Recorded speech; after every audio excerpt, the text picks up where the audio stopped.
పాటు ఈరోజు పార్టీ ఆవిర్భావ దినోత్సవం సందర్భంగా కొంతమంది టీడీపీ నాయకులు ఉన్నారండి. వాళ్ళని అడిగి తెలుసుకునే ప్రయత్నం చేద్దాం. సార్, 5 సంవత్సరాల క్రితం దాకా మాట్లాడిన జగన్మోహన్ రెడ్డి వాళ్ళ బాబాయ్ హత్య గురించి నిన్న సిద్ధం సభలో సభా సాక్షిగా నేను మా బాబాయిని చంపలేదు, చంపిన బాబాయి లేడు, దేవుడిని సాక్ష్యం అడగండి అని చెప్పి నిస్సిగ్గుగా మాట్లాడుతూ ఉన్నాడు. జనాలు నమ్మే పరిస్థితి ఉందండి. ఒకటి. రెండు, వాళ్ళ సునీత గారు వాళ్ళ చెల్లెలు కూడా క్లెయిమ్ చేస్తుంది, ఇన్ని రోజులు మా బాబాయ్ పేరు కూడా ఎత్తలేదు, నువ్వు మళ్ళీ ఎలక్షన్ కోసం వస్తున్నావు. ఏమనుకుంటున్నాడు సార్ జగన్మోహన్ రెడ్డి? జనాలు నేను ఏం చెప్పినా నమ్ముతారనే భ్రమలో ఉన్నాడంటారా? ఎలక్షన్ స్ట్రాటజీ అండి. ఎలక్షన్ స్ట్రాటజీ ప్రకారం జనాలను ఏమార్చడానికి జగన్మోహన్ రెడ్డి ఈ విధంగా మాట్లాడుతున్నాడు. మనవాడు అబద్ధాలు చెప్తే అన్ని ప్రజలు నమ్మేసేసి ఇవాళ వైఎస్ఆర్సీపీ ఓట్లు వేసేస్తారు అని చెప్పి అతను ఒక భ్రమలో ఉన్నాడు. 5 సంవత్సరాల పాటు అధికారంలో ఉన్నాడు. 5 సంవత్సరాలు చంద్రబాబు నాయుడు గారు ఒకవేళ వాళ్ళ బాబాయిని హత్య చేసి ఉంటే మరి 5 సంవత్సరాలు గడ్డి బీకాడా ఎన్నాళ్ళు. ఇవాళ సునీత అనే ఒక అమ్మాయి వాళ్ళ చెల్లెలు ఒంటరి పోరాటం చేసి హైకోర్టులో కానీ సుప్రీంకోర్టులో కానీ ఒంటరిగా పోరాటం చేసి ఇవాళ దాని వెనకమాల ఎవరున్నారు అనేది మ్యాక్సిమం ఆధారాలన్నీ తీసుకొచ్చి నిలబెడితే ఇవాళ ఇక్కడ నుంచి సిబిఐని తరివేశారు. సిబిఐ వాళ్ళు ఎక్కడ ఇది చేస్తారో అని చెప్పి సిబిఐని మొత్తాన్ని తరివేసేసి ఇవాళ వచ్చి సిద్ధం సభల్లో మళ్ళీ ప్రజలను ఏమార్చడం కోసం చంద్రబాబు నాయుడు గారు తెలుగుదేశం పార్టీని వెనకమాలుండి ఇదంతా చేపించింది అన్న విధంగా అతను ప్రొజెక్ట్ చేస్తున్నాడు తప్పితే ఏం లేదండి. సరే, ఇక్కడ రెండో విషయం చాలా స్పష్టమైన విషయం. కార్యకర్తల్లో మరీ ముఖ్యంగా టీడీపీ కార్యకర్తలు ఒక అనుమానం అవ్వచ్చు, లేకపోతే ఇంకోటి అవ్వచ్చు, బీజేపీతో పొత్తు పెట్టుకోవటం వల్ల కొంచెం వెనకబడ్డాము అనే భావన అందరిలో కలుగుతుంది. మీ వ్యక్తిగత అభిప్రాయం చెప్పండి, అసలు ఏంటి, ఎలా ఉండబోతుంది బీజేపీతో జర్నీ? ఇవాళ బీజేపీతో పొత్తు పెట్టుకోవడం వల్ల వెనకబడిపోయాం అనేది కొంతమంది కార్యకర్తల్లో ఉన్నమాట వాస్తవమే, ప్రజల్లో కూడా ఉన్నమాట వాస్తవమే. అయితే మేము ఇప్పుడు ప్రజల్లోకి తీసుకెళ్తున్నామండి. బీజేపీతో పొత్తు వల్ల రాష్ట్రం ఏమాత్రం నష్టపోదు, ఇంకా ముందుకు తీసుకెళ్ళడం కోసమే, ఎలక్షన్ ప్రక్రియ సజావుగా సాగడం కోసమే బీజేపీతో పెట్టుకున్నాం. వాళ్ళకి ఇవ్వాల్సిన స్థానాల కంటే కూడా ఎక్కువే ఇచ్చాము. ఇవాళ అన్ని రకాలుగా బీజేపీకి మనం మంచి స్థానం ఇక్కడ కల్పించామండి. అయితే ప్రజల్లోకి అందరూ కలిసి అన్ని పార్టీలు, తెలుగుదేశం, జనసేన, బీజేపీ 3 పార్టీలు కలిసి ప్రజల్లోకి ఈ 3 పార్టీల పొత్తు వల్ల ఎంత మంచి జరగబోతుంది ఈ రాష్ట్రానికి, ఈ రాష్ట్రం ఏ విధంగా ముందుకెళ్ళబోతుంది అనేది మనం ప్రజల్లోకి తీసుకెళ్లాల్సిన అవసరం వాళ్ళు గట్టిగా ఉందండి. బీజేపీ తరఫున జగన్మోహన్ రెడ్డి ఫెయిల్యూర్స్ని ఇంకా బలంగా వినిపించట్లేదు అనేది ఒక వాదన. ఎందుకంటే నిన్న కాక మొన్న ఒక కంటైనర్ వెళ్ళింది జగన్మోహన్ రెడ్డి ఇంట్లోకి. ఎక్కడ అన్ని చెక్ పోస్టులు దాటుకొని కంటైనర్ ఏంటి, అసలు దాని వెనక ఉన్న ఉద్దేశం ఏంటంటారు? ఇవాళ జగన్మోహన్ రెడ్డి పారదర్శకంగా కనుక ప్రభుత్వాన్ని నడిపిన వ్యక్తి అయితే ఆ కంటైనర్ ఆరోపణలు వచ్చిన ఎమ్మటే దానికి సంజాయిషి ఇచ్చుకోవాలండి. ఎవరో వాళ్ళ ప్రభుత్వం సంజాయిషి ఇచ్చుకోవాల్సిన అవసరం ఉంది. అసలు కంటైనర్ ఎందుకు వచ్చింది, దాంట్లో ఏమి బయటికి అసలు ఏంటి అనేది దాన్ని ప్రజల ముందు తేటతెల్లం చేయాల్సిన అవసరం ఉందండి. అది కప్పిపుచ్చుకోవటం కోసం వాళ్ళ బాబాయిని చంద్రబాబు చంపాడు, లేకపోతే మా చెల్లెళ్ళని చంద్రబాబు తీసుకొచ్చి రోడ్డు మీద ఎక్కించాడు. నీ చెల్లెళ్ళు కడుపు గాలి నీ చెల్లెళ్ళు ఎక్కారు ఆ రోడ్డు మీదకి, చంద్రబాబు ఎందుకు ఎక్కిస్తాడు? అది నీ కుటుంబ సమస్య, నీ కుటుంబ సమస్య నువ్వు తీర్చుకోవాలి, నీ చెల్లెళ్ళు నువ్వు సముదాయించుకోవాలి. చంద్రబాబు సముదాయిస్తాడే నీ చెల్లెళ్ళని.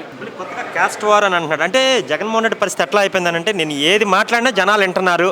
గతంలో అదే జరిగిందండి, ఇప్పుడు కూడా అదే జరిగే పరిస్థితి ఉందా? క్యాస్ట్ వారు పేదవాడికి పెత్తందారులకి మధ్య యుద్ధం అని పదే మాట్లాడుతున్నాను, నేను అంటలేదు, ఆయన మాట్లాడుతూ ఉన్నాడు. ఇవాళ విభజించు పాలించు అనే సూత్రం జగన్మోహన్ రెడ్డి ఎక్కగానే ఇంప్లిమెంట్ చేశాడండి. ఆ ఇంప్లిమెంటేషన్లో భాగంగా ఈ కులాల మధ్య చిచ్చులు, మతాల మధ్య చిచ్చులు అన్నీ రాజేసుకుంటూ వెళ్తున్నాడండి. ప్రజలకి ఎప్పుడూ అర్థమైంది. ఇవాళ అందరం మౌనంగా ఉన్నారు, ఎందుకంటే అతను గవర్నమెంట్ ఉంది అని మౌనంగా ఉన్నారు. ఇప్పుడు ఎలక్షన్ కోడ్ వచ్చింది, అతను డమ్మీ అయిపోయాడు కాబట్టి ఇవాళ ప్రజలు ఒక్కొక్కరుగా బయటకు వచ్చి వాళ్ళ వాదన వినిపిస్తున్నారండి. ఇవాళ ప్రజలు స్వచ్ఛందంగా బయట తిరుగుతున్నారు, వాళ్ళ వాదన వినిపిస్తున్నారు. రేపు పొద్దున ఓటు రూపంలో ఎన్డీఏ కూటమికి, తెలుగుదేశం, జనసేన, బీజేపీ కూటమికి ఓటు ద్వారా అధికారాన్ని ఇచ్చి జగన్మోహన్ రెడ్డికి చెప్పు దెబ్బతో సమాధానం చెప్పినట్టుగా చెప్పబోతున్నారండి. వాళ్ళు ఎందుకు కూటమి పెట్టుకోవాల్సి వచ్చిందో అనే విషయంపై ప్రజల్లోకి తీసుకెళ్లడంలో 3 పార్టీలు విఫలమయ్యాయి. దీనికి మీరు అంగీకరిస్తారా? 3 పార్టీలు విఫలమయ్యాయండి.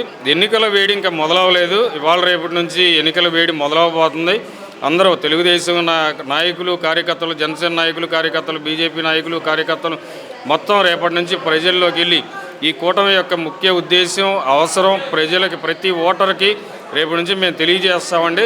తద్వారా ఏ ఒక్క ఓటు కూడా చీలిపోకుండా, జగన్మోహన్ రెడ్డికి ఏ వర్గం కూడా ఓటేయకుండా మ్యాక్సిమం అందరం కూడా కృషి చేసి ఎన్డీఏ ప్రభుత్వాన్ని 140 నుంచి 160 స్థానాల మధ్య గొప్పగా అధికారంలోకి తీసుకొచ్చేందుకు అందరం కృషి చేస్తామండి. తోడేళ్లు మందలాగా అందరూ ఏకమై సింహాన్ని కొట్టడానికి వస్తున్నారు అనే మాటలు మాట్లాడుతున్నారు వైసీపీ నాయకులు. అంటే నిజంగా జగన్మోహన్ రెడ్డి అనే వ్యక్తిని కొట్టడానికి ఇంతమంది అవసరమా అని వాళ్ళు మాట్లాడుతూ ఉన్నారు. జగన్మోహన్ రెడ్డి ఒక దొంగండి, ఒక ఆర్థిక నేరగాడు. ఒక ఆర్థిక నేరగాడి అమ్మట ఎవడెళ్తాడండి? ఇంకొక ఆర్థిక నేరగాడి మాత్రమే వెళ్తాడు. అయితే ఇక్కడ ఉన్న పార్టీలు అంతా పారదర్శకంగా ఉన్నాయి కాబట్టి తెలుగుదేశం, జనసేన, బీజేపీ ఇవాళ అంతా కలిసి ఒక కూటమిగా ఏర్పడటం జరిగిందండి. ఒక దొంగ ఎమ్మట ఎవడ వెళ్ళడండి. అతను నేను ఒక్కడిని అందరూ జెండాలంతా కలిసి వచ్చి మమ్మల్ని ఏదో చేద్దామనుకుంటున్నారు అని చెప్పి ఈ ఏడుపులన్నీ ఎందుకండి? నువ్వు శుభ్రంగా పరిపాలన చేస్తే, నువ్వు శుభ్రంగా అభివృద్ధి చేస్తే, నువ్వు అన్ని వర్గాలకి సంక్షేమాన్ని అందిస్తే, నువ్వు ఆ ఉద్యోగాలు మెగా డిఎస్సి అన్నావు, ఇవాళ మెగా డిఎస్సి అంతా బూటకమని తెలిపోయింది. నువ్వు అంతా శుభ్రంగా చేస్తే వీళ్ళు ఎంతమంది కూటమిగా కలిసి వచ్చినా కానీ నువ్వు భయపడాల్సిన అవసరం ఏముంది? నువ్వు స్టేజీల మీద ఏడవలసిన అవసరం ఏముంది? నీ ఏడుపులకి ఇక్కడ ఎవడో లొంగడో. మొత్తం ఇవాళ ఆంధ్ర రాష్ట్రం వ్యాప్తంగా మొత్తం ప్రజల మూడంతా కూడా ఎన్డీఏ కూటమి వైపే ఉంది. నువ్వు ఏమాత్రం ఇబ్బంది పడాల్సిన పని లేదు. జగన్మోహన్ రెడ్డి గారు హాయిగా నువ్వు ఇంట్లోకి వెళ్ళి ఏసీ వేసుకుని చల్లగా పడుకోవచ్చు రేపటి నుంచి. సార్ మీరు చెప్పండి, అక్కడక్కడ వినిపించదు కదా, అంటే ఈ యాంటీ పబ్లిసిటీ అనేది కొంచెం తీసుకెళ్తా ఉన్నారు ప్రజల్లోకి. మీ దాకా వచ్చింది అది, మళ్ళీ జగనే వస్తారట కదా, బీజేపీతో కలవటం వల్ల ఓటు ట్రాన్స్ఫర్ అవ్వదు. ఈ రకరకాల ఊహాగానాలకి మీరు ఇచ్చే సమాధానం ఏంటండి? ప్రతి ఒక్కళ్ళు కూడా అలా అంటున్నారని భావిస్తున్నారు తప్ప దానిలో నిజమైతే ఏమీ లేదండి. కాకపోతే ఏంటంటే వీళ్ళు కావాలని పబ్లిసిటీ వాళ్ళ సొంత టీములతో కాఫీ షాపుల దగ్గర, హోటల్స్ దగ్గర, పాన్ బడ్డీల దగ్గర, వాళ్ళ ఐపాక్ టీములతో వాళ్ళే కావాలని ఈ న్యూస్ అన్నీ కూడా స్ప్రెడ్ చేసుకుంటున్నారు. అంతకుమించి దీనిలో అయితే ప్రజల్లో అయితే నిజం అయితే దీనిలో లేదు. అబద్ధాన్ని నిజంగా, నిజాన్ని అబద్ధంగా చెప్పించడంలో సక్సెస్ అవుతున్నాడు జగన్మోహన్ రెడ్డి.